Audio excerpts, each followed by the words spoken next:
All right. Needs I would to make him pay unmute for it. though. So the booth needs to unmute us. Yeah. All right, and I think you have to pin Sorry. Caesar as Hold well. on 1 second. Okay. All right. Good evening, and welcome to tonight's meeting of the Lunenburg Select Board. Today is Tuesday, October the 17th, 2023. Please stand for the Pledge of Allegiance. I pledge allegiance to the flag of the United States of America and to the republic for which it stands, one nation, under God, indivisible, with liberty and justice for all. In accordance with the requirements of the open meeting law, please be advised that this meeting is being recorded and broadcast live over the Lunenburg Public Access channel, on Facebook Live on the Public Access Facebook page, and will be uploaded to the Lunenburg Access YouTube channel after the meeting. The agenda lists all the topics which may be discussed at the meeting and are those reasonably anticipated by the chair. Votes may be taken as a result of these discussions. Not all items listed may in fact be discussed, and other items not listed may also be brought up for discussion to the extent permitted by the open meeting law. Do we have any public comments this evening from the board? I do not. I don't either. Caesar? No public comments. Do we have any public comments from the public? All right, seeing none, we're going to go into our announcements. As a note, we do not have Selectman Imke here with us this evening. She's on a business trip, and so our agenda is a little light as we try to make sure that we operate with the full board.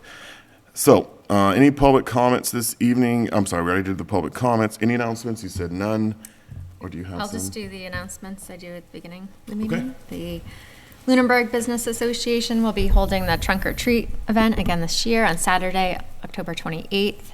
That's noon to 3 p.m. at the Lunenburg High School upper parking lot. Registration for the event is required, and information will be on our website, or is up on our website now, and social media. Halloween trick-or-treating hours will be Tuesday, October 31st from 6 to 8 p.m. Yard waste days started last Saturday and will be every Saturday until November 18th, 8 a.m. until 4 p.m. at Youngs Road. The Planning Board will be holding their public hearing for the Agricultural Commission and Planning Board special meeting articles on Monday, October 30th at 6 p.m. in this meeting room at Town Hall. And the special town meeting is on Tuesday, November 14th at 7 p.m. at the Middle School, High School auditorium. And the Finance has held their public hearing last week. So if you would like to hear more about articles, you can watch that meeting and hear their recommendations. Okay. All right. Any communications from other boards? I'm not aware of any. I have been CC'd on a bit of correspondence, but nothing for us to act on. All right. We do have an appointment tonight at 7:10. We will need to, this is not a public hearing, No. so we can do it now. All right, we have an appointment tonight at 7:10. This is for a one-day entertainment license for American Graffiti at 113 Summer Street. Is the applicant Todd with us this evening? All right, if you wouldn't mind coming forward to the microphone, stating your name and address, and then the nature of your request tonight. Basically, give us a summary of what you're asking for and why you're asking for it. Sure. Todd Jennison, 129 Sunny Hill Road, and I'm here requesting a temporary weekday entertainment license for one night. I think it's November 22nd.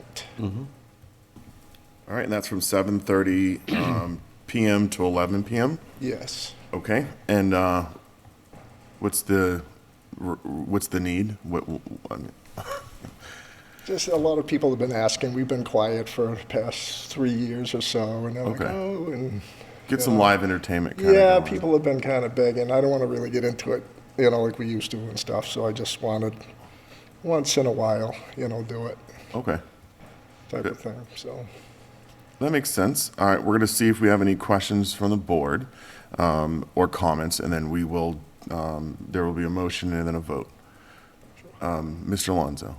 What is the type of entertainment? Is it music? Yeah, music. Okay. Yes, it's a three-man band. Okay. Yep. Yeah, I don't have any issue with it. Selectman Nuzolo. One thing I just wanted to clarify that's on the application, that so there was no selection made for alcohol, so there's no alcohol being requested here for the license? Well, It's it's just they have an alcohol license already.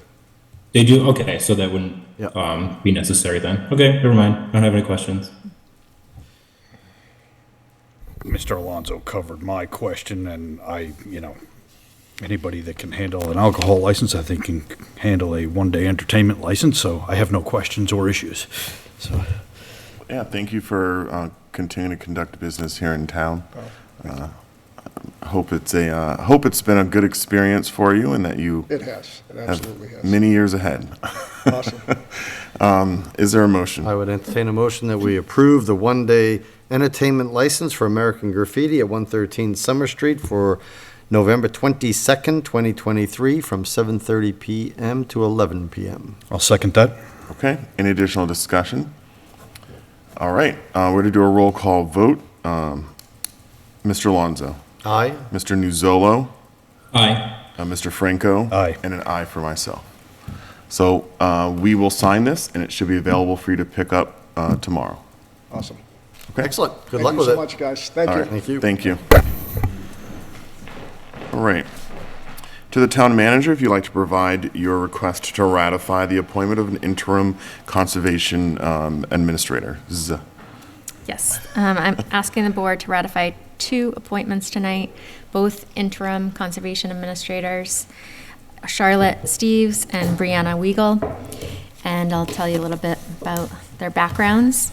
Brianna is currently the conservation agent in 2 communities, Sterling for 19 hours and Rutland for 12 hours. She has her master's in science and geography and a dual bachelor's degree in geography, outdoor recreation planning, and Spanish.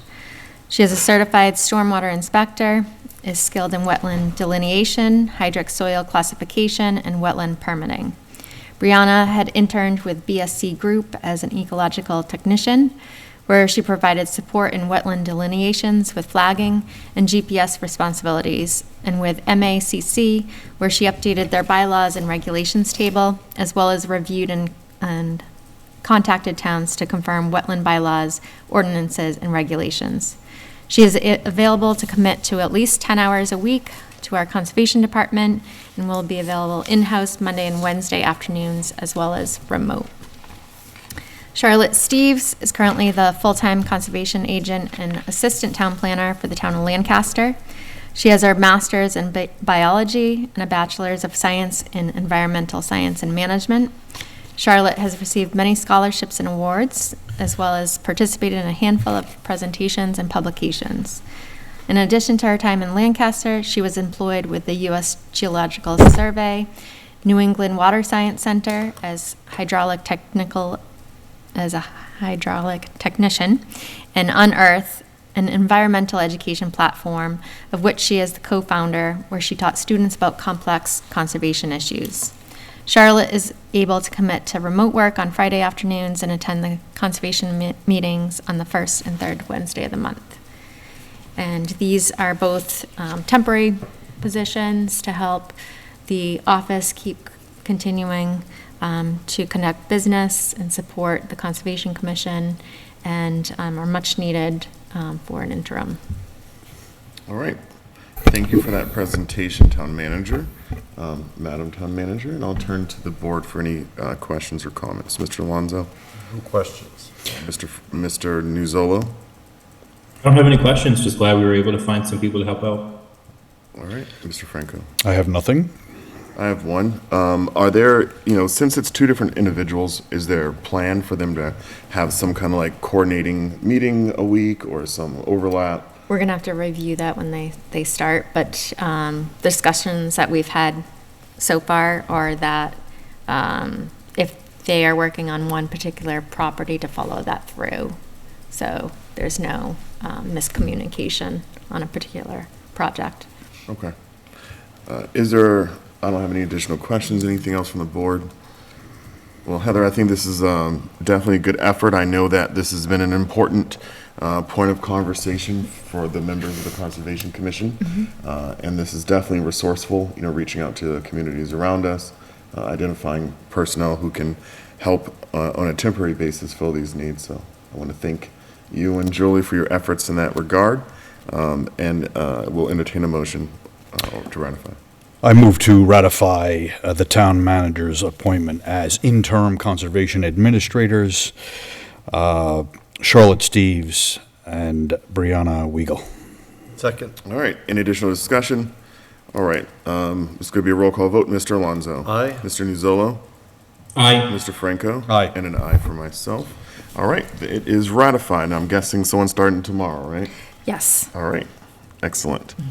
I know that we do not have a town manager report tonight, and then we do have a report on staffing. Do you want me to flop 1 and 2? Or We do you want to go we can straight do to- that. We can flop. Okay. Because mine will be longer. Okay.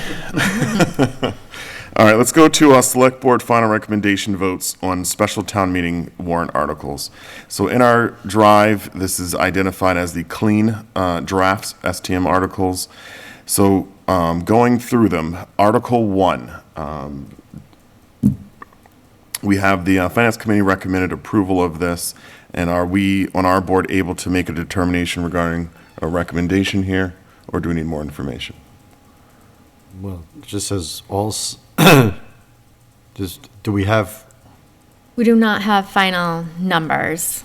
no, then I mean, that's just common. What I can comment generally on is that we did receive confirmation, I think told the board already, that, for the public, that we are able to amend our estimates for state aid at this town meeting, so that increases our available surplus, 120,000.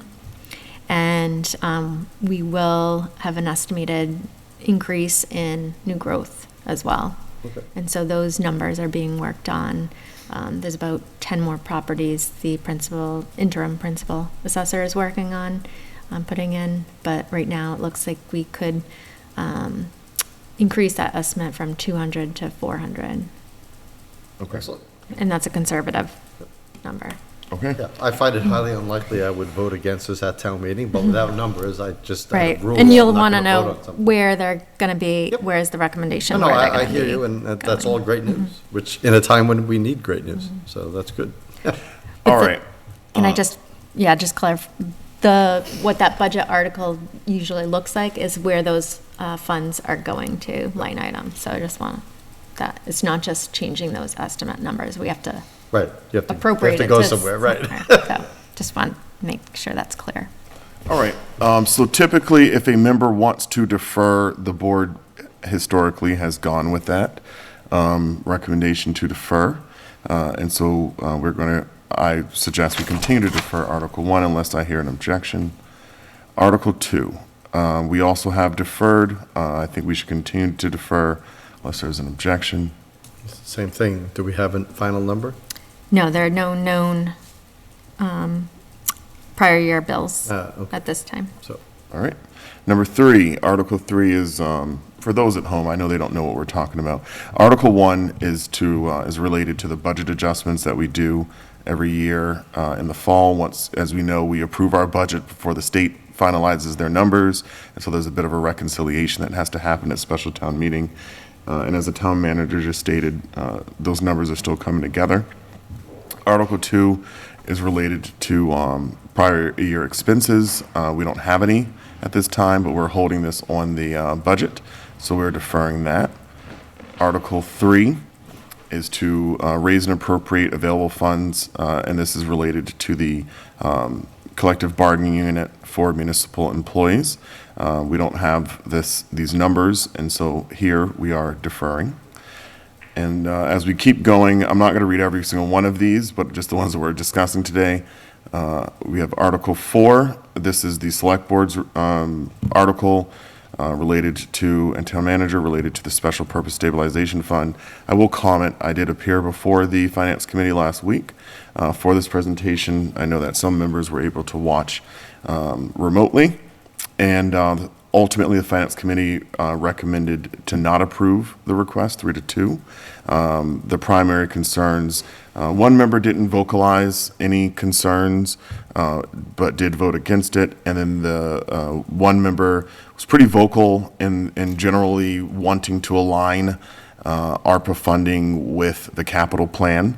And they had specific objections to the funds that were allocated for the artisan schools, which, was roughly 0.7% of all funds available.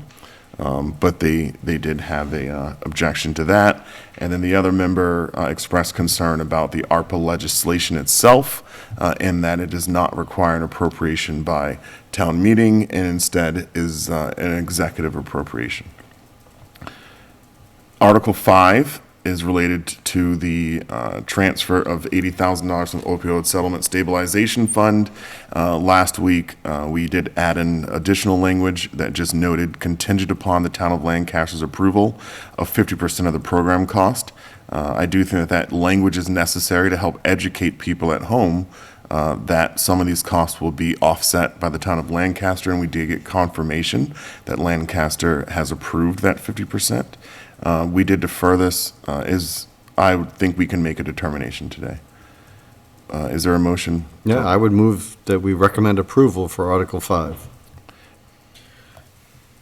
I second that, but want to clarify that every article now, we have now put it on the warrant, correct? We have Correct. made that vote in every case? Correct. Okay. Yes, I second Mr. Alonso's motion. All right, and the motion again is to recommend approval.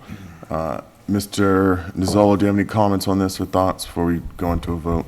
No, I don't. I'm ready to vote on it. Okay, it's going to be a roll call vote. Mr. Alonso, Aye. Mr. Nizzolo, Aye. Mr. Franco, Aye.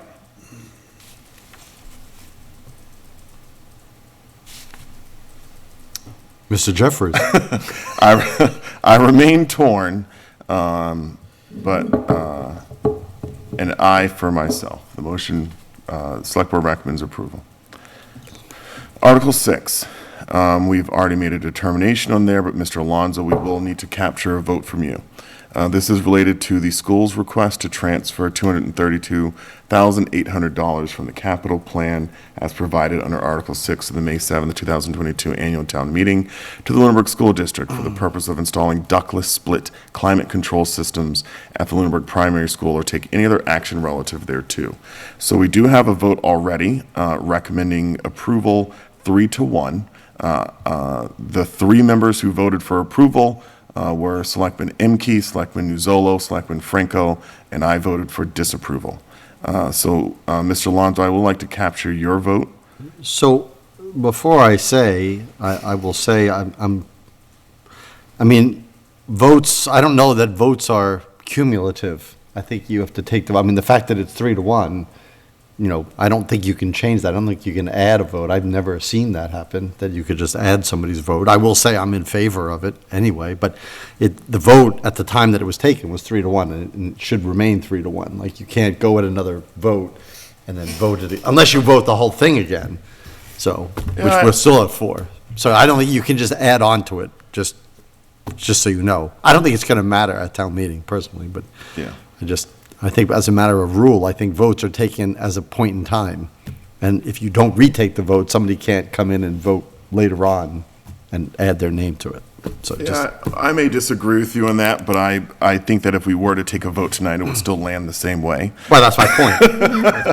But if you can re-vote something, I'm just saying that you can't, because somebody missed a meeting, that you can't go to them and then add that tally to the vote. I just don't think that's the way votes work by rules of order kind of thing. But anyway, going way into the weeds, and everybody here, I don't want to lose anybody, and it's 7:20, so let's go.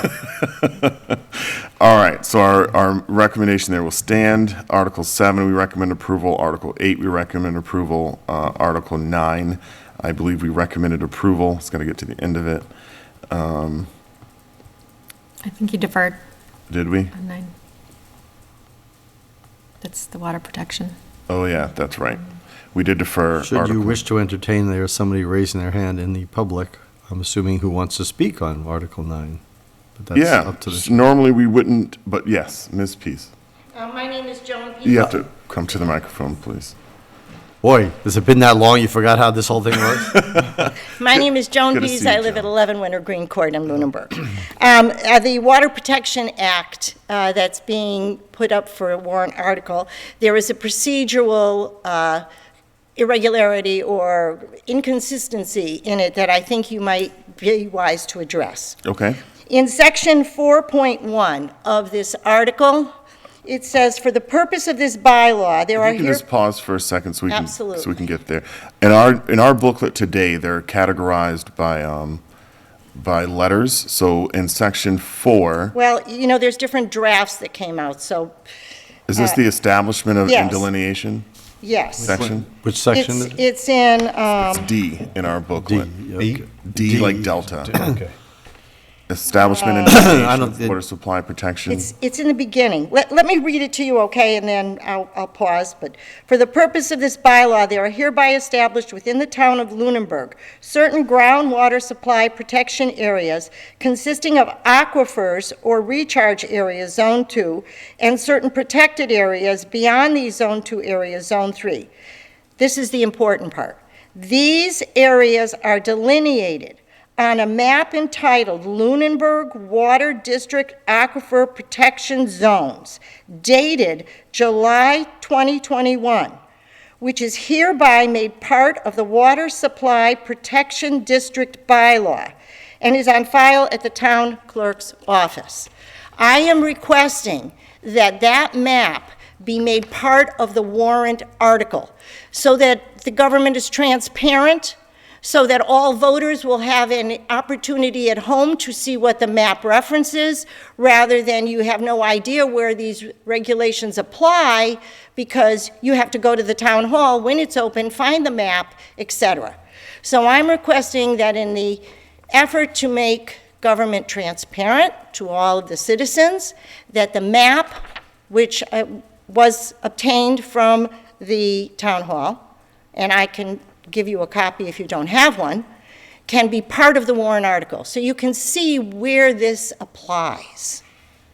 It will be included in the booklet. It's already in the draft. I've already drafted the The- warrant the booklet. map is? Yep, As well as the warrant article? yes. Okay, because the article simply says in the text that it's going to be available at the town clerk's office. This is the warrant that gets posted by the constable around town. The warrant booklet that gets mailed to every household would include the full verbiage of the proposed bylaw as well as the map. As well as the map.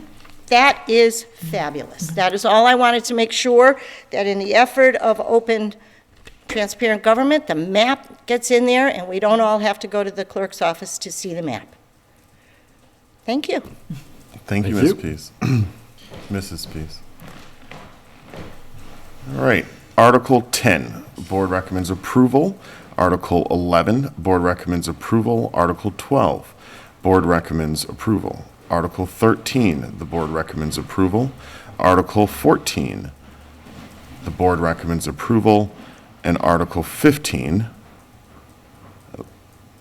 we have deferred. Let me go back to the subject. Oh, common driveways, okay. This is regarding the solar parking canopy. Were there any changes that you're aware of? I see that the maximum height is now 20 instead of 30, It hasn't changed. whatever. Nothing has changed. Nothing has There's no, I'm changed. looking at the red line version. Okay. So So nothing. if I remember correctly, the update that we were discussing was including a minimum Correct. height requirement. It doesn't look like that was included, so I think that was the reason why we ended up deferring it, so. All right. I think we will continue to defer. Article 16, we recommend approval. Okay. So votes for 9 and 12, I think it is, are remaining the same? Deferred? I think we only changed one, right? We only changed the one on the opioid usage. Yep, number Article 5. 5. Right, so the other. Everything else is the same. Is staying deferred then. Yeah. Just to review the other changes, Article 11 for the TC Pasio's roof. Before it didn't include inserted a portion of. So that was something that was discussed at the Finance Committee public hearing. It's not clear to voters that, is this a repair of the whole roof, or, so that was added to make it more clear. And Article 12. If I can just pause. Does that addition alter anyone's recommendation for approval? Nope. No? Mr. Nizolo? No, it doesn't. In Article 12, for the Park Commission article, I think this wording came from Selectman Franco, or Vice Chair Franco, that, which would be an addition to the, and strike out with an addition, sum of 1 million being, and Town Council said strike out heretofore, because that's same as already, so. So that would change by striking, unless you want to keep heretofore and eliminate already. I think anytime you introduce anything that says heretofore, you start losing people. I think the word already is a lot Already? easier to Okay. digest it. All right, just, But I love heretofore because it throws three words together.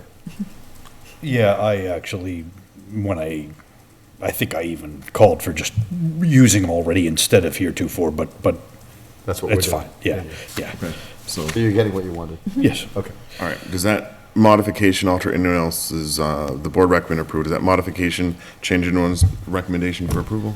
I don't know. We have enough time. I could play devil's advocate and say it completely changes my opinion. It doesn't. All right. Okay. And we need to vote to sign the warrant posted. yes, you're just going to vote, and when it's available, come in and sign, but we can do it through DocuSign. All right. I move for the board to accept and sign the warrant posting with the modifications discussed this evening. Second. Any additional discussion? All right, roll call vote. Mr. Alonso. Aye. Mr. Nuzolo. Aye. Mr. Franco. Aye. And an aye for myself. All right, excellent. So, our last order of business today is to hear a report from the town manager on staffing. And I know that this is a presentation, and so if we can get that up Sure. on the Yep. screen here for folks at home. Beautiful photo in the background, by the way. I think I have to,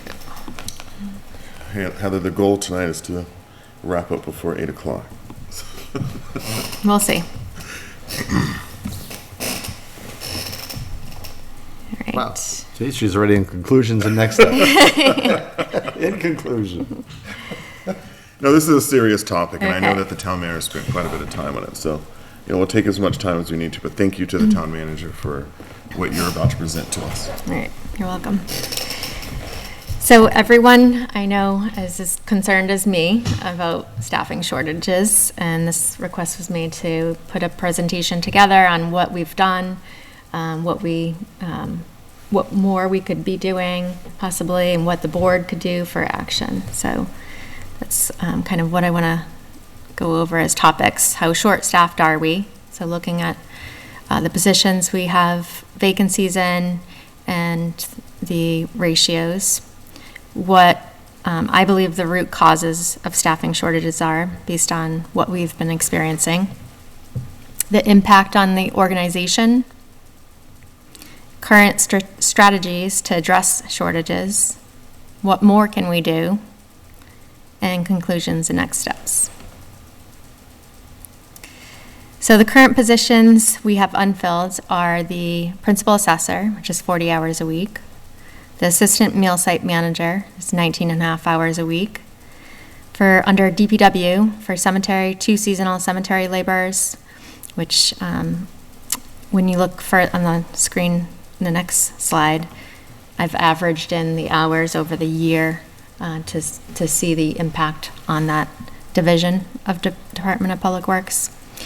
2 heavy equipment operators, an assistant to sewer business manager, facility superintendent, finance director, town accountant, and assistant town accountant, the land use director and conservation administrator, Library, these two positions are positions that were advertised earlier this year, but the library and the Library Board of Trustees looked at the structure of the organization and wanted to combine the two roles into one position and create an assistant library director position, so restructuring and hopefully attracting good candidates that way as well.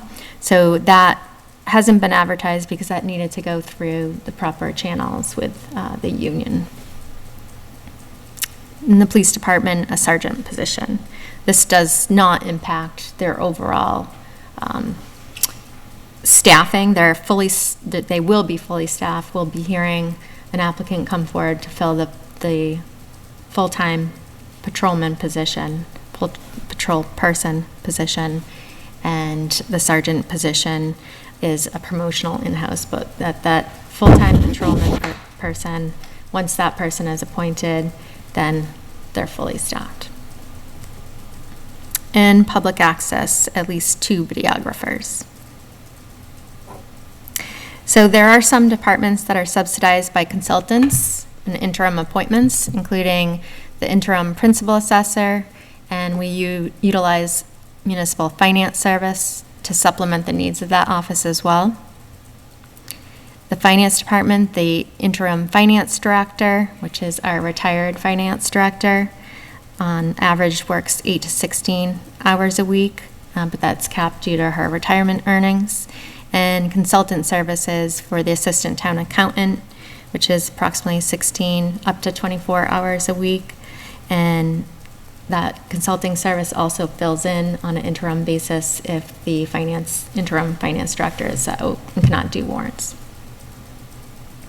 For the land use department, this weekend, we finalized hiring a interim planning service consultant, and he will be starting this week and be attending the planning board's meeting next Monday, and will be averaging 15 to 20 hours a week with some in-person office hours as well as attending the planning board meetings in person. And we have hired 3, after tonight's vote, 3 interim conservation administrators. One has left to go to her permanent position, so the 2 that were appointed tonight will help fill this gap for those that office needs. And when we look at the staffing levels, these are the percentage based on total hours a week of if you're versus fully staffed.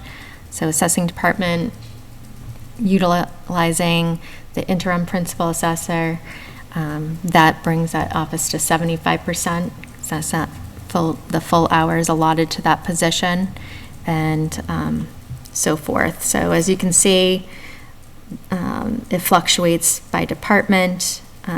Obviously, not being 100% on any one of our departments has a significant impact. And given these numbers, I did a review. The numbers actually, if you backfill with the consultant service and interim positions, were about 200 hours a week that were short.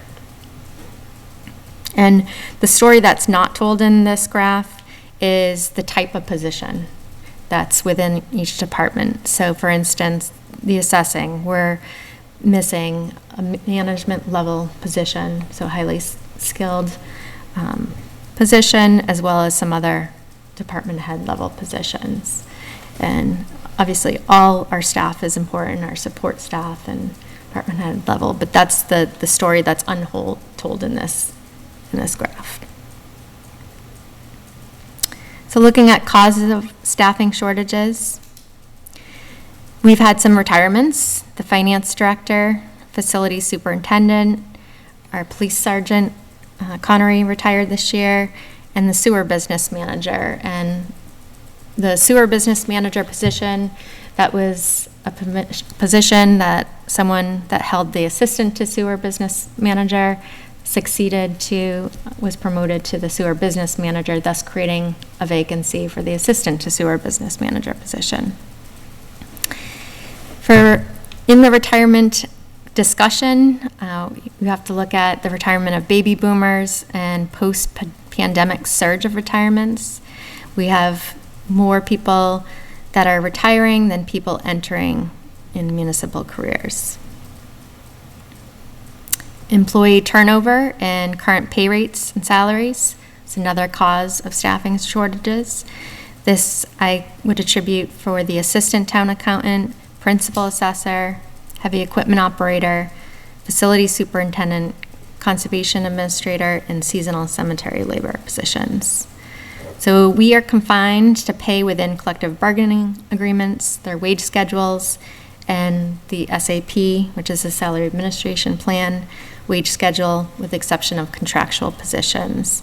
I think that is sometimes difficult for the general public to understand, that we cannot just hire anyone at any wage, that we are confined, but with what's existing with the grade and pay range for each collective bargaining agreement and the Salary Administration Plan. And to make any changes to those requires town meeting votes or collective bargaining negotiations. And if it's an off cycle of that, it takes even longer to happen. Another restraint is that we need to stay within our budget. And candidates' current employers are counter offering with wages that exceed our wage scales. Another cause is the current labor market and inflation. There's a strong labor market right now, reducing the number of applicants applying to public service jobs. And this could be my own assumption, I see effect on government as post-pandemic wage inflation. We also need to try to maintain pay equity. So even though we are able to hire above a starting pay based on education and experience, we need to try to maintain pay equity among existing staff.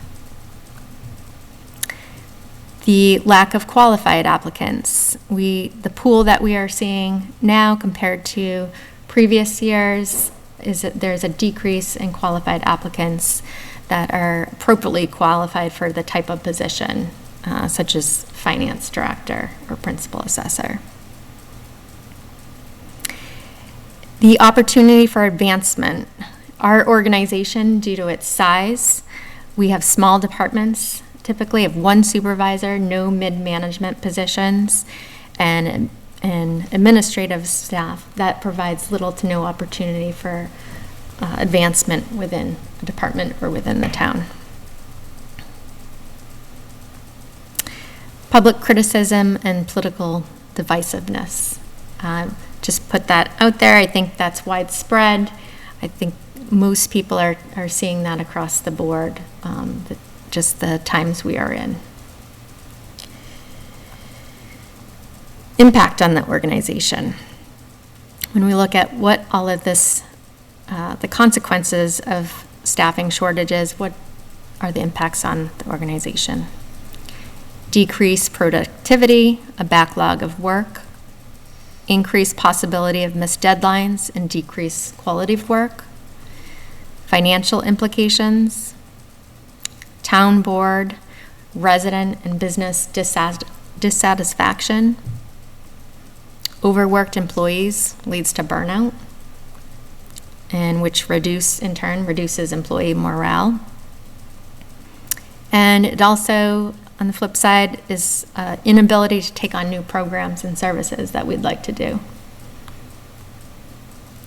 So this is a clip from the Berkshire Eagle, and the news article was, "Who is running your town government? More and more small Berkshire County towns are struggling to staff town halls." And the quote underneath is from their town clerk, is, "You get a select few people who want to do it." And that's Savoy Town Clerk Valerie Rayner, of people running for select board. They do it for a while, a lot of times. They'll get burned out and they'll leave. So it's town boards and commissions as well, but it's also staff. And another Title from the Public Management Magazine from this past August. The challenge is that most organizations have new programs and services they wish to launch in order to create a brighter future for their communities, but they don't have the people or money to do so.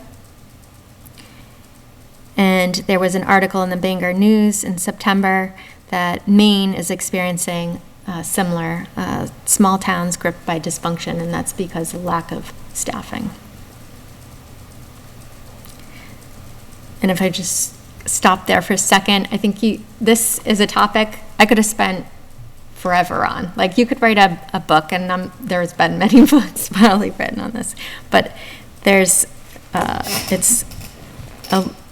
overwhelmingly impactful and topic that addresses across the board, not just Lunenburg, towns and cities all across the U.S. Current strategies to address shortages. What are we doing? So the topics that I want to cover in the next couple of slides are recruitment, communication strategies, where and how we are trying to attract candidates, and promotion of things that make us unique, retention, and under that, pay, and workforce development training. So I want to talk a little bit about how we advertise for certain positions. For the finance director, land use director, principal assessor, conservation administrator, facilities superintendent, we advertise on the MMA website, Mass Hire, professional association websites, Indeed, the town website, town bulletin boards, Facebook, Instagram, and the Ledger, which is a charter requirement. Assistant meal site manager, assistant to sewer business manager, heavy equipment operators, seasonal cemetery laborers, videographers. We advertise on Indeed, Handshake, town website, social media, and the Ledger. And for some, we post on the North Central Chamber of Commerce website. We also have tried to fill positions through consultants, and that's, I talked previously about that, where we're filling some gaps in with reaching out to consultants. But as you can see, just under finance, we contacted 3 consultants. Julie Costello, who's our current consultant, was the only person that had capacity. The same was similar for the principal assessor position. Municipal Finance Services was the only firm that had capacity to assist. We were fortunate with the planning that we were able to secure a consultant right away and had availability because he had a town they hired a full-time person, so he had availability to fill us in for that. Other way we're recruiting is networking and cold calls. And Julie has attended the Monty Tech Job Fair and is going to attend the Mount Workforce Wednesday Job Fair. Conservation, we contacted our neighboring communities. That has led to 3 different individuals being able to fill in that gap for 10 to 15 hours a week. And cold calls. This is the first time in my experience having to be put in the position to make cold calls to people already in a position in another community, which, as a general rule, I prefer not to do that because I think as communities, you need to work together and look at things as a regional approach and cooperatively.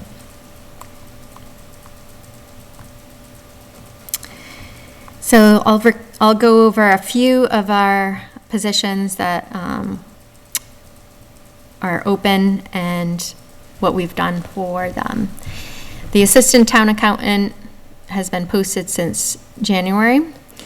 We've requested interviews from 11 applicants. 2 people withdrew. 3 were no-shows, no return phone calls. 8 people were interviewed.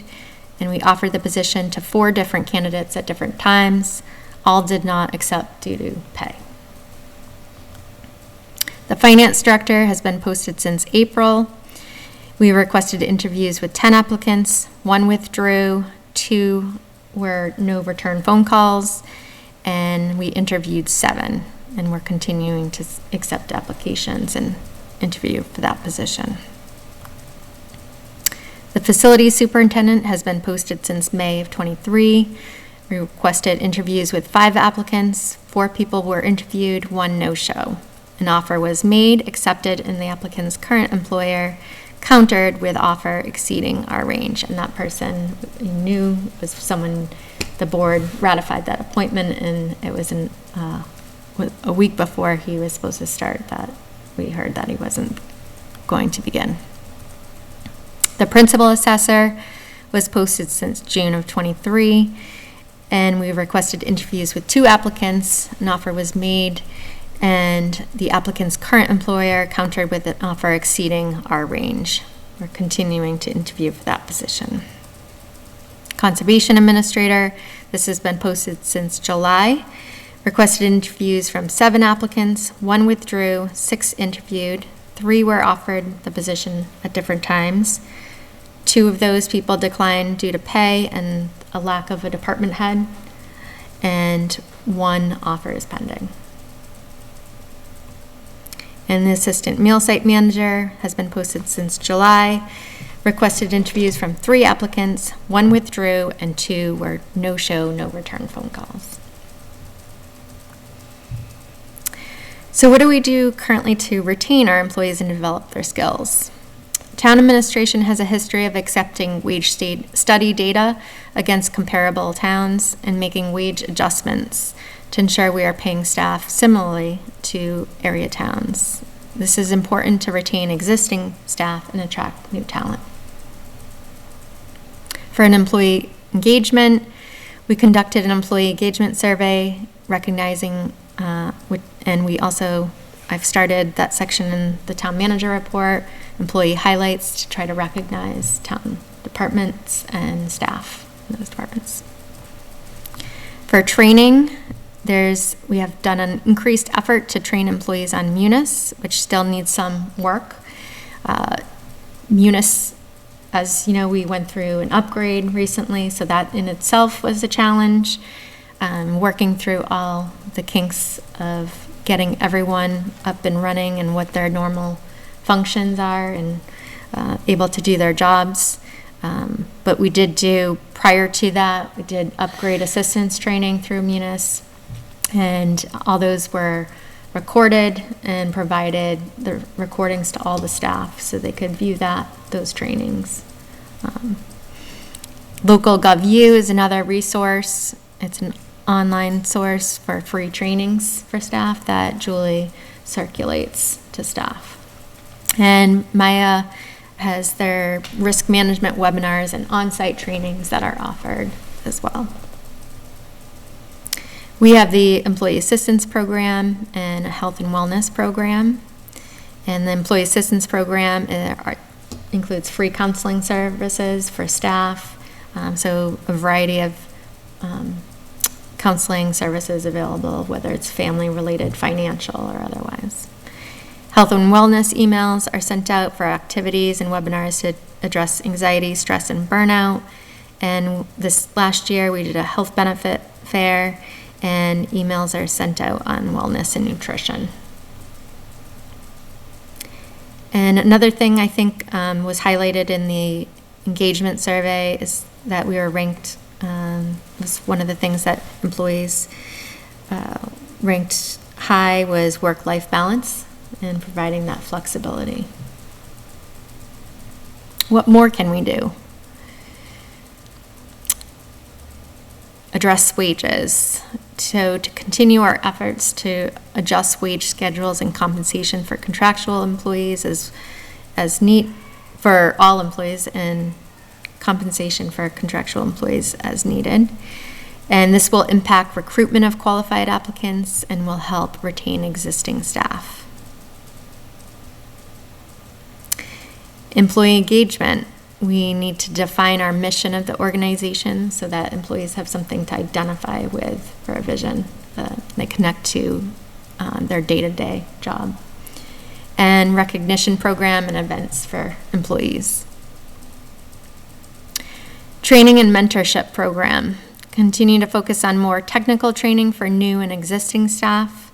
I see that as a high priority. Continue efforts to create written financial procedures and written position manuals. Having written financial procedures is another resource for employees that are new or need to a refresher on certain steps that need to be taken, and that is uniform across departments. And having written position manuals will help new employees as well to, when they come into a job, to see what those daily, weekly, monthly tasks are to do. And create a mentorship program. I think it would, a lot of different job positions in different fields have mentorship programs. I think would be a real asset here in Lunenburg. Examine our current staffing structure. Our current budgeted positions in certain departments may not be sufficient. So that I think we need to focus on, and has been something that's been highlighted over the last year as well. And building a pathway for future employees. Partner with the Lunenburg Public Schools, Monty Tech, and higher education institutions and to create that pathway, as well as advocate to the state for programs and funding in order for those institutions to create those pathways. So conclusions, just to hammer this home, additional funding is needed for a lot of these things to take place. We need to focus on support for any needed wage adjustments, support for additional funding for training and mentorship costs, and restructuring, obviously, with adding any new positions or changes would have an impact on the budget.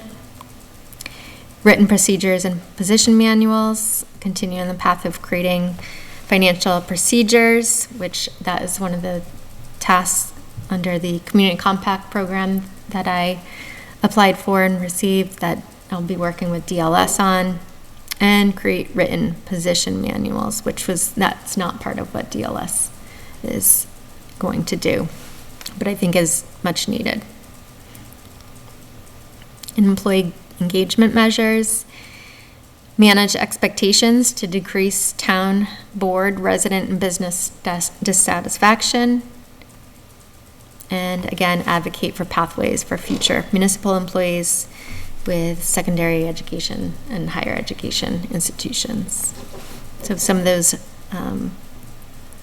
those items, I think the board can really assist with in pushing forward and support. And that's all I have. All right, I want to turn to the board for any questions or comments they may have to the town manager.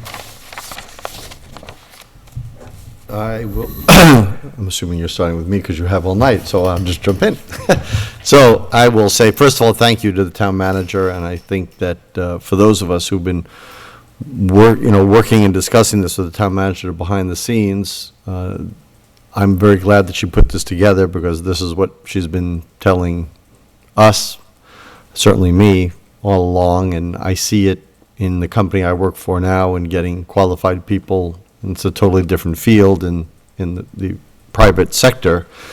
So a lot of it is a very strong labor force where there's only like 3% unemployment, so there's not a lot of people to start with, and they have a little more flexibility in pay. And then, of course, you have there's been a steady decline in people choosing municipal careers. That's also been something to address over the years. So, I mean, all these factors kind of come together, and I hope at least people understand. It's not like the town, through the town manager and her staff, are not trying to fill these positions, but as she said earlier in the year, she can't manufacture people to apply, and certainly qualified people. So it's not like we should just take anybody either. So the one thing I would say that we should be thinking about as an incentive, and I think you and I have spoken about this, is, some kind of if we're willing to train people, like I know for the heavy vehicle operators, we could say, hey, listen, if you don't have your license, we'll pay for it, but, that, you're going to say that you're going to stay with us after that for 2 years, or you're going to pay us back for that, So we'll help them, assist in the training they need to do the job in a trade for, some kind of longevity of some kind. I think that's a good thing, too, so. I'm behind all of those. I think every one of those points for me resonated, and there's probably few that I think are not real points. I think they're all actual reasons why and it's different for each position, of course. So thank you for putting it together. Mr. Nuzolo.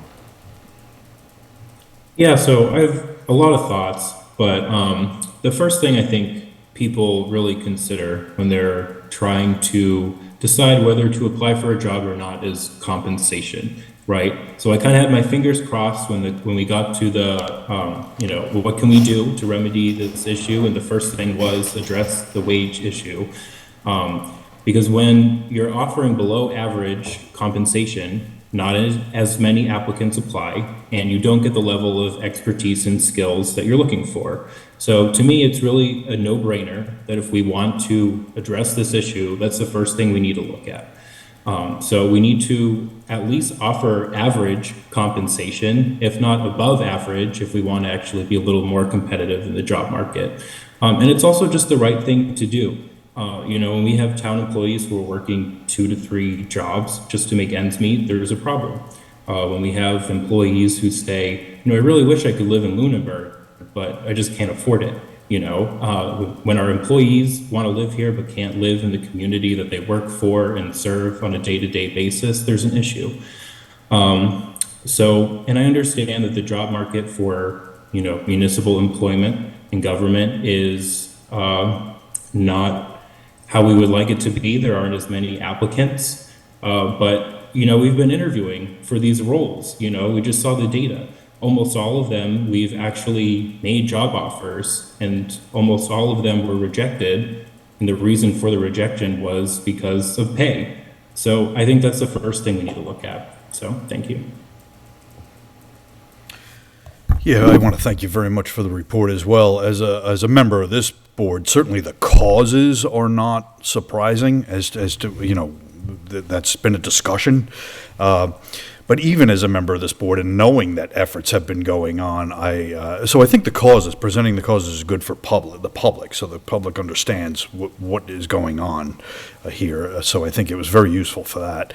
As far as the efforts that have been undertaken, even knowing that there have been substantial efforts undertaken as a member of this board, this impressed upon me that they were even more extensive than I knew. So there's never been a doubt in my mind as to the lack of effort that's going on here, but it was even more expansive than I even knew. I do have a question with regard to with the interviews, like for different positions. When you say no-show, do you mean like an interview was scheduled and they just didn't show? Correct. Okay, well, anybody who does that, like they already did you the favor of, cutting themselves out, because if somebody schedules an appointment for an interview and doesn't show, you don't want them. All right? Just as a person that does that. So we're lucky we don't have them. Yeah, I think Mr. Nuzolo makes a great point, and it's something we've talked about. It's pay. It's the pay, stupid, right? It's the So, we have to get creative on how to address that situation. So, thank you for the report, and I'll turn it over. I have a lot of comments. So first, I want to thank you again for I'm going to echo what all the other members have said. I think this is a really detailed approach to the issue. I think you're outlining the depth of the problem and the efforts that are being made, and they seem momentous to overcome them. But I have some additional comments and concerns. that are beyond kind of what's noted here. So I just want to speak through them. So one of the things that I did was I looked at open jobs, and I'm going to list some of the towns I looked at: Groton, Pepperell, Tingsboro, Lancaster, Townsend, Shirley, Ayer, Harvard, Clinton, Ashby, Ashburnham. Lunenburg is unique. We are the only town that has this many job openings. Several towns only have one or two. The common positions are heavy equipment operator, council of aging, driver. That seems to be a common thread. Lancaster is second to us in having a lot of job openings, not as many as us, but they're second to us. And then it's a notable drop-off to everybody else in the region. So, as I look at some of the data that's even presented tonight, and I want to kind of just go through some of my thoughts. Right now, we have an assistant town accountant position that is for 32 hours a week. And so someone who's sitting in that job, and I don't know the pay off the top of my head, but I believe it's somewhere in the $45,000 to $50,000 range. And then we have a finance director position that we're posting for 100,000 plus. And part of the job requirements that you need 10 to 15 years of municipal experience. Now, I would venture a guess that the person who's making $45,000 a year in an assistant town accountant role needs more money than that. And they're probably going to leave working for municipal government to get it if they can't get into that financial role. So how do they get the 10 to 15 years of experience to apply for the job that maybe they could be trained to do? So then it makes me wonder, is Karen screening the applicants? Is she looking for people who maybe are trainable, who maybe have a combination of skill sets that are workable? Or, well, I'll stop. Is Karen screening the applicants? She was for a period of time. So I think that, I think so. My comment then is twofold. One is that I think we might need to look at this assistant town accountant role and say, hey, if that's going to be the pipeline for a finance director role, we need to have a higher pay. Maybe we get there by 40 hours a week. Maybe we get there with more money. But we had an assistant town accountant who left us to make more than double somewhere else. As an accountant. Say again? As an accountant. As an accountant, correct. CPA? Or is it a municipal accountant? Work municipal. Oh, okay. Yeah.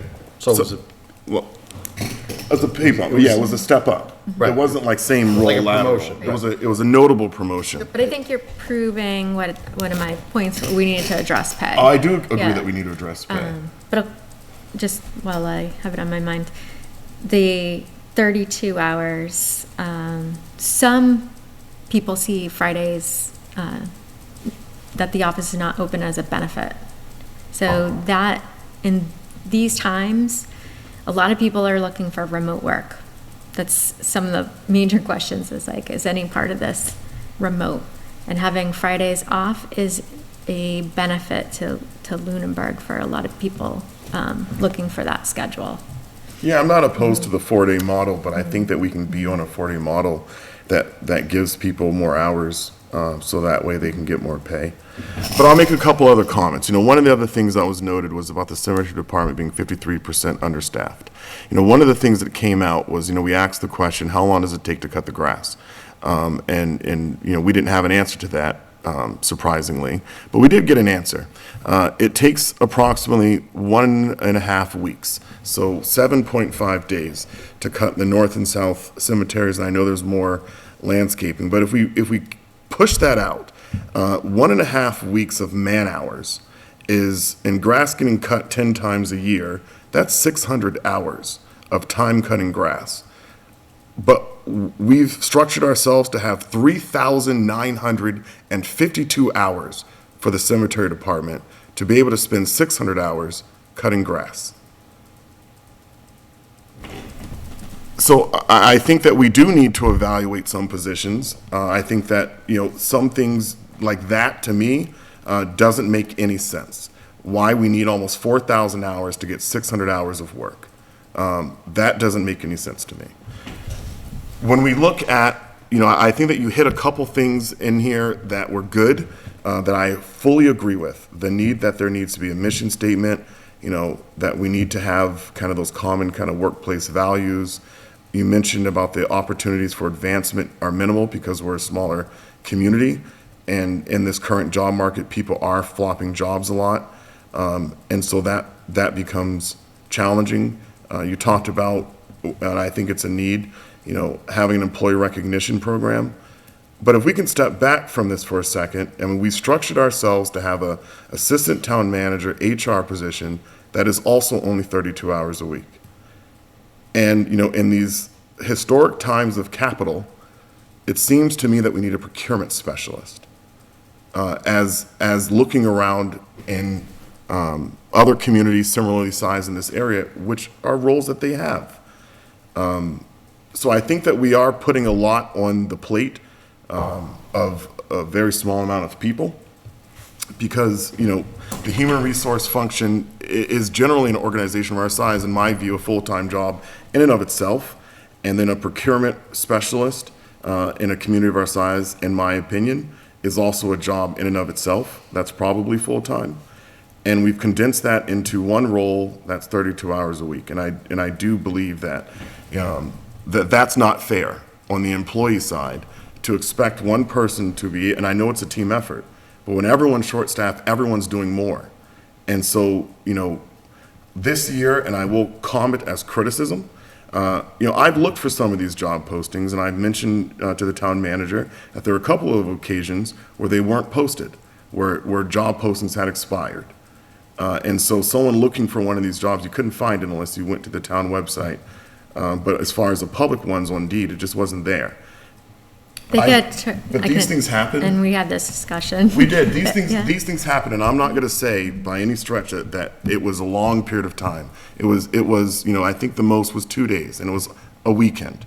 These things happen. It's normal in hiring. It's happened to me.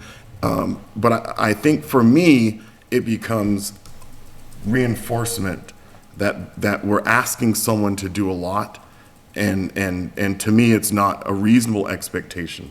And so I would like to see us in our own department, and again, this isn't a criticism of a person or individual as much as it's a structural thing. I do think we might want to look into procurement as a separate function. So that, the task ahead of anybody here to be able to do all this recruiting and hiring and activities, that's a lot. That's a lot of work. And how do you catch up? But I do, again, overall, I think that the approach that's been laid out is reasonable approach. I think it's thorough and it's detailed. And I fully support the plan ahead that the town manager has presented. Mr. Chair. Yes. So I want to address some things that were brought up in the discussion. First, just the historical amount or number, not amount, a number of openings in Lunenburg. So having served on this board for the large part of almost 20 years, I would say that there was never been a time where we've had this many. So it's a unique position that we're in. Some of it was kind of foretold along the way because we had such excellent employees that were excellent in their jobs and did them for so long that we didn't do and didn't have our eye on succession planning. But we also, during that time, didn't necessarily have the budget for succession planning. So, which brings me to my second point, that I am in agreement with the town manager and my fellow board members who say that, clearly we're hearing it, that pay is an issue. I want to say two things to that. Number one, anytime that the union contracts have come up, we have done a survey and we have kept pace with, putting us in the average, not necessarily the high end, but in the middle of the pack.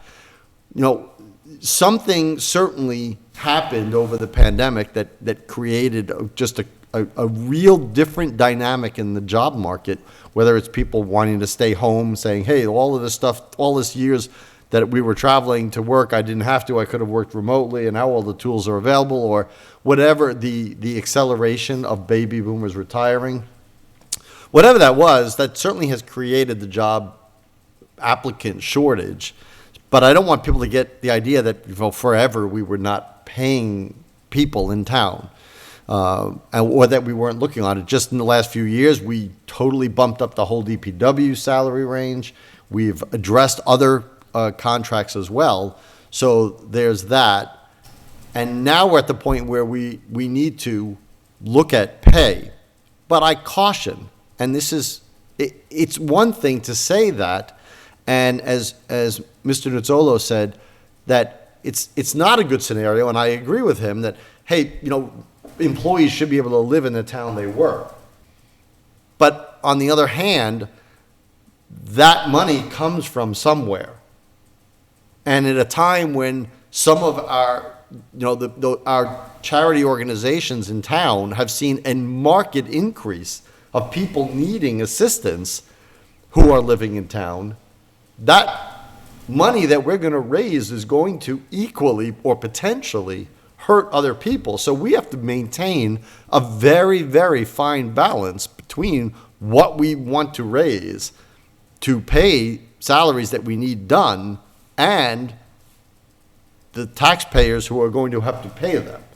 So, I always remember my dad, who was a blue-collar worker his whole career, who was, indicating how much, when I grew up, how much teachers made. And while he didn't have anything against the vocation of teachers, and, but he was like, I'm paying their salary too, and if everybody keeps going up, eventually, where does it end? That's the whole problem with inflation, right? So I just want to point that out, that we're in a delicate situation. I'd love us to be in a position where we can pay people what they're asking. And at some point, you have to bite the bullet and get them. But it is really, and I think the term is overused, but I'll use it here. I mean, it really is a perfect storm that we're facing. We had lots of retirements, a bad job market, and people going out of a field in municipal employment, and lack of pay. So we have all those things working against us, and we do have to address them. We certainly can't sit silent, but we do have to be careful in how we do it, because it really is a multi-connected, Rube Goldberg machine. If you move one lever here, it moves a lot of levers everywhere else. So anyway, sorry for the long-winded response. No, and I'll add on to that, pay, the government has a harder time attracting people when the market can change so quickly. Markets can adjust. If you need this critical role filled and you don't have the person to fill it, you can keep throwing more money at the problem. Whereas towns don't work that way. Right. We can't just keep throwing more money. We have to go through a process, and so we can't react in real time. And right now, the market is, it's a housing crisis.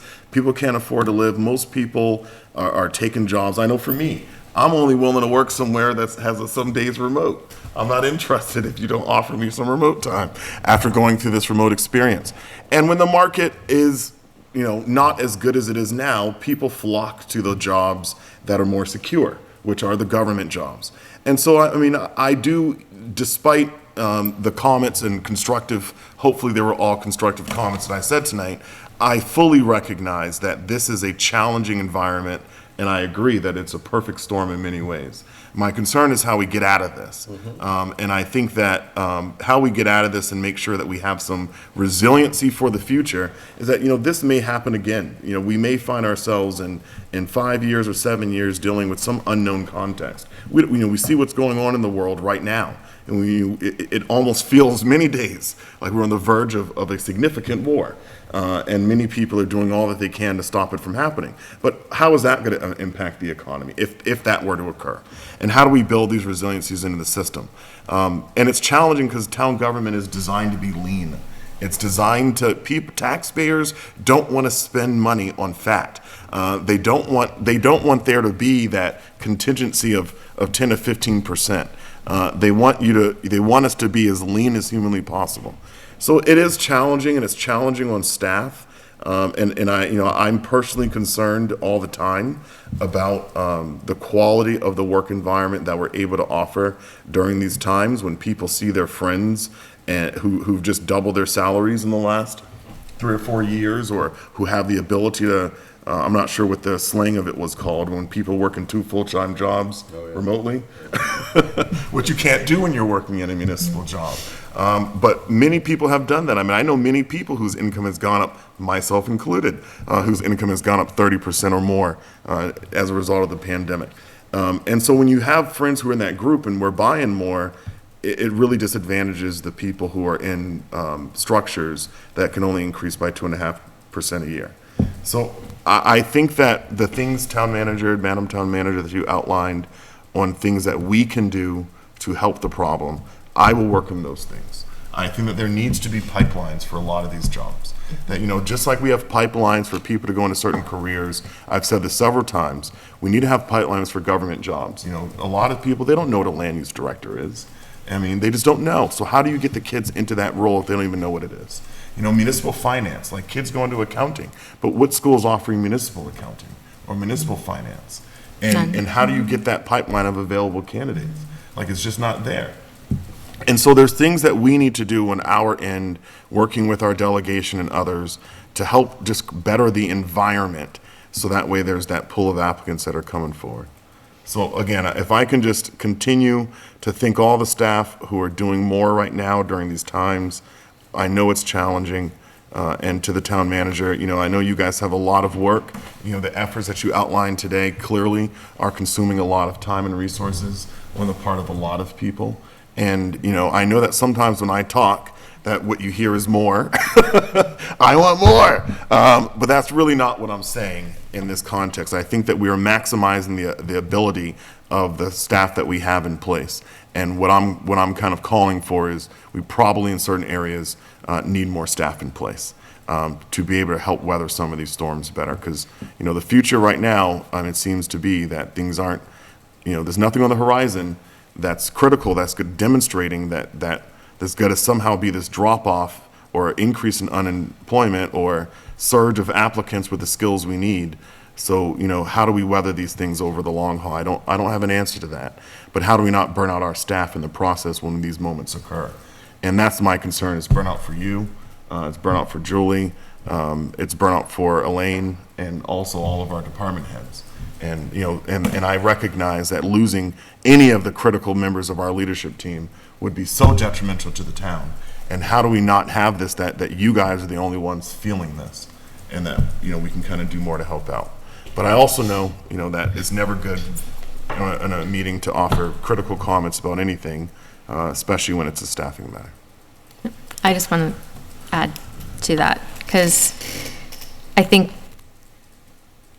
although I respect that they're constructive criticism, I think in light of some of the things that I identified tonight, like managing expectations, I think it's unreasonable to think that if a job's been up on Indeed for 30 days, if it's lapsed for a couple days or even a few more than a couple days, that it should be done right away, because that's a natural progression of when you have jobs up for months on a time, and when you have as many jobs, it's a real task to keep track of all the different places that they're posted. And there are many communities that let them purposely lapse and repost to make it look like it's a new position and not been out for that long. So that be one of my comments, is to help manage expectation levels for everyone, that this is, we are short-staffed. You cannot expect that we are operating at full staff levels. And the other, one of the components of my presentation tonight was engagement, recognition, and appreciation, pointing out any constructive criticisms at this time, although that's your opinion. I think not having the appropriate response from a department head to counter any of that information available is detrimental. Our employees watch these meetings. There was a comment at a finance committee meeting by one of the members that spoke with DPW employees about not being appreciated. And after speaking with the director, it's overall town-wide. They don't feel that appreciation level. So I think keep that in mind. Mr. Chair, I think we should, put this, I would venture to say that we should make this rise to the top of our priority list as a board, to start looking at, from the town manager's presentation, what should we put on a workshop that we need to address these, one or two of the items going forward. I mean, I would say the top item, because I think everybody identified it, about how we do that. How do we look at increasing pay, for these, to make them, more standard against neighboring towns in similar jobs? So, to the extent that we can do that, I would highly urge that we do. I will certainly work on getting that scheduled. Do you have any additional comments, Mr. Nizzolo? No, I don't, but I do just want to thank the town manager again and everyone else. I think this was a really good report and a really... All right. Let's go to approval of minutes. Thank you again to the town manager. You're welcome. So I know we can talk offline. I know it's always, it's always challenging, when you're talking about staffing, it's just a challenging topic, because it affects everyone. It affects all of our employees, affects all of our residents, business owners. And it's good to see all the momentous tasks. I think it may be helpful, in addition to sharing this tonight, to perhaps even share this on the website, so that way the public can be educated on some of the challenges that we may be having, and the causation behind a lot of these, because I don't disagree with any part of what you presented tonight. All right, approval of minutes for August the 15th. Is there a motion to approve? I move to accept the minutes for the meeting of August 15th, 2023, as presented. Second? Any additional discussion? All right, we're going to do a roll call. Mr. Alonso. Aye. Mr. Nizzolo. Aye. Mr. Franco. Aye. And an aye for myself. Warrants. We have accounts payable warrant in the amount of $1,256,239.82.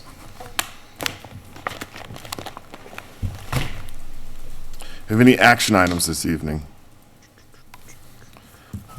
Committee reports. I did not get to see, because I was away, the Finance Committee's public hearing, so I will look at it this week and note anything next week on our meeting. Great. Any additional committee reports?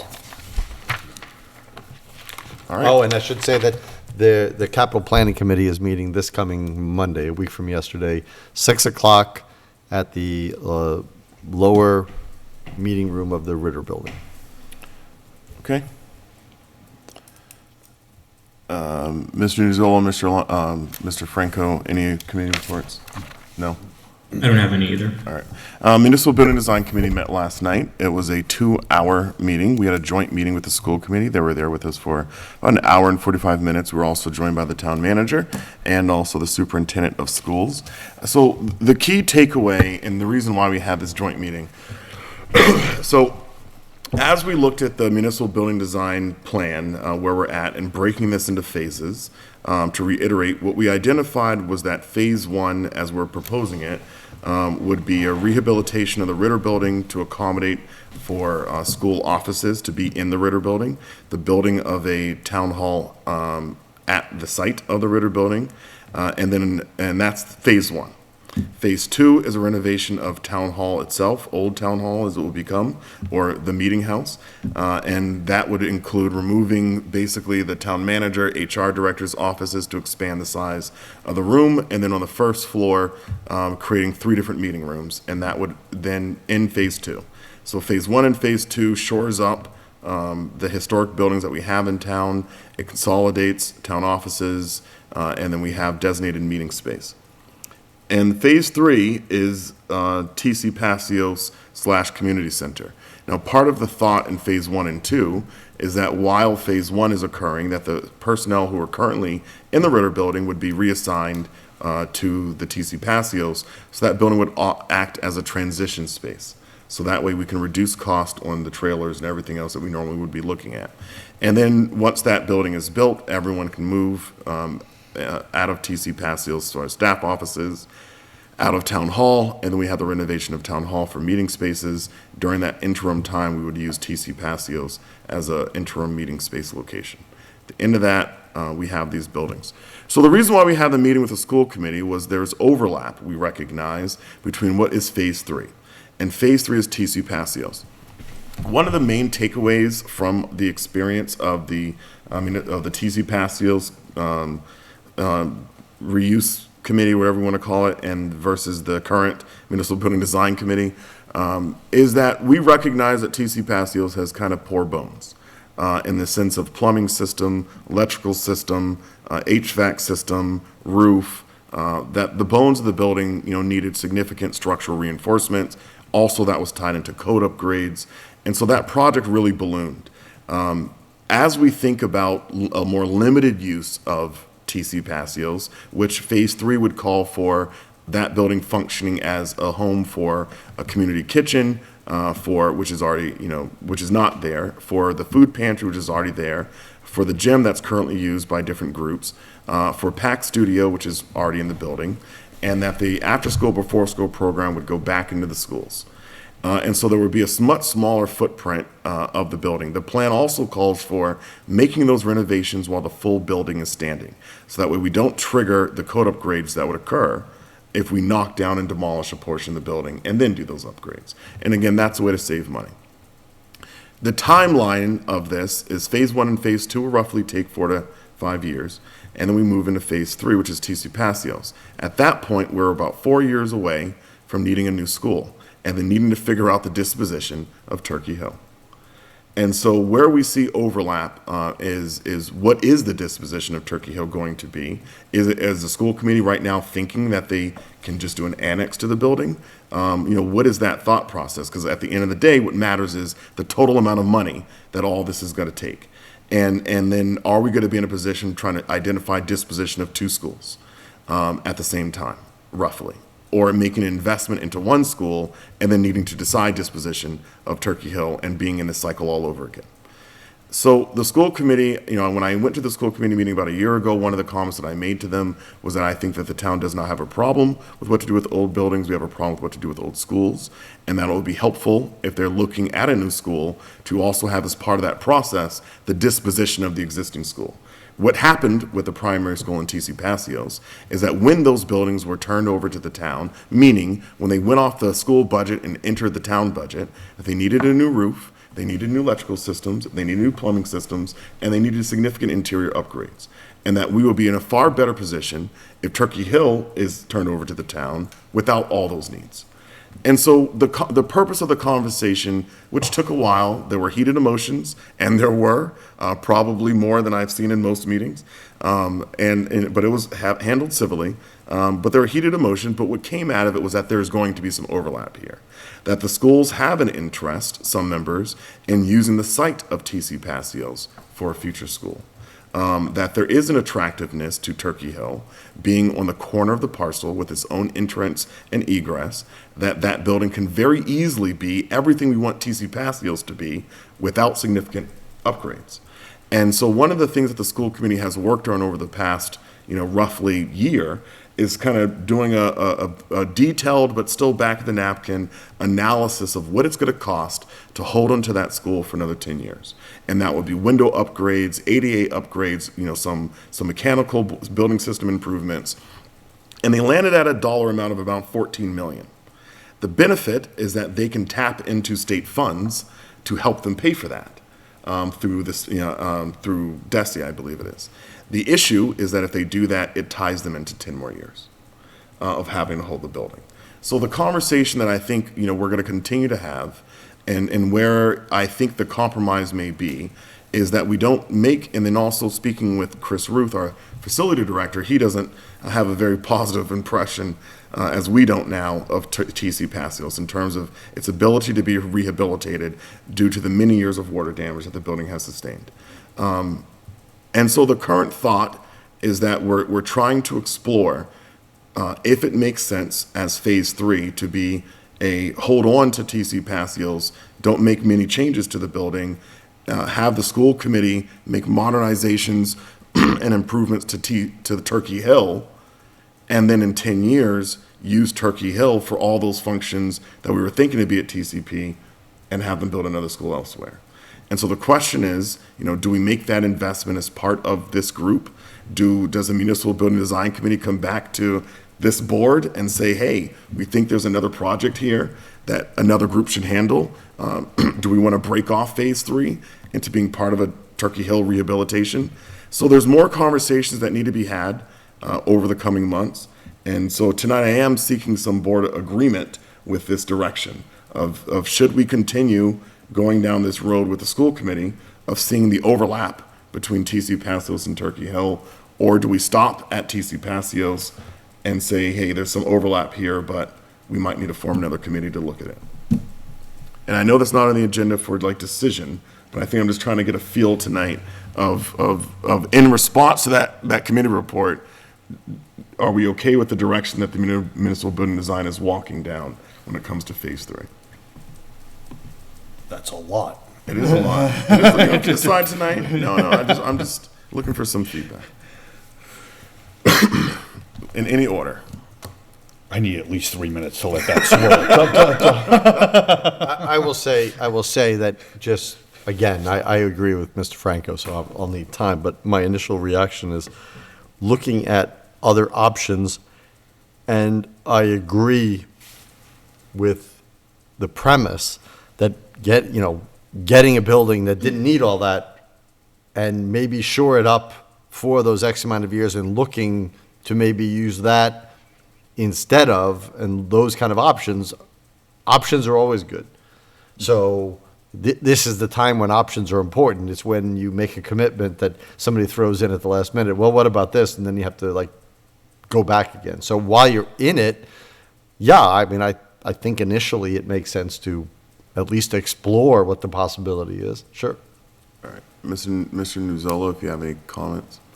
Yeah, well, my initial reaction to that is no, you should not just stop at TC Passios, that you should continue to work collaboratively with the school committee and also look at Turkey Hill as well. But I don't know what that looks like, so that's all I'll say. So what we got last night at last night's meeting, I didn't call for a vote. I was going to, but I decided not to because I was reminded that municipal building design is advisory. But what we got was a commitment from every member of the municipal building design committee and every member of the school committee that was in attendance to proceed along the path of phase 1 and phase 2. And that we're all in agreement that those 2 phases need to happen before we address the TC Passios and Turkey Hill matter.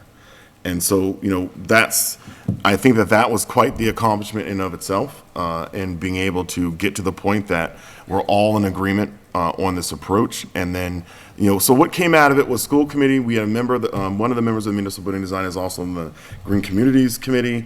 His comment was, hey, there's building systems come before us. We can get free money for that. There might be a way to reduce some of these costs. If they want to get out of the school sooner, we have to look at the overall debt capacity of the town. Maybe it makes sense for them to not make an investment in the building significantly if they would need to get out of it sooner. And for us to, that needs to be explored if those costs can be reduced. So there's definitely some fall engineering analysis that the school committee has requested as part of the capital plan. We fully agree that that's something that needs to occur, that we need to have a better understanding of the bones of the building, so that way we can better assess if it makes sense to kind of, proceed along a path that demolishes TC Passios. So there were a lot of next steps, I think, identified. And so hopefully over the coming months, we'll continue the conversation. But our goal is to have a plan in front of the town for the spring to proceed with this project. Could I just make a comment? Of course. Just as if the discussion is going to be Turkey Hill as more of the community type center, engaging your end users that are currently planned on being in that space and seeing if that's a good location and fits their needs as well. So if the food pantry, I don't know, all those considerations that would be taken into account. Is that the best location for people to come in and have it to pick up food? The PAC Studio, Yep. what are the limitations there? Is that the same as TCP and so on? Yeah, there's a lot of work that we need to do over the coming months to get there. And last night was literally day one of this conversation of this overlap. And you know, it was a recognition of it a couple weeks ago, but last night was the first day of this. So we all have our homework to do, because right now what we're really focused on is getting the numbers for phase 1 and phase 2, and then figuring out what phase 3 looks like. All right.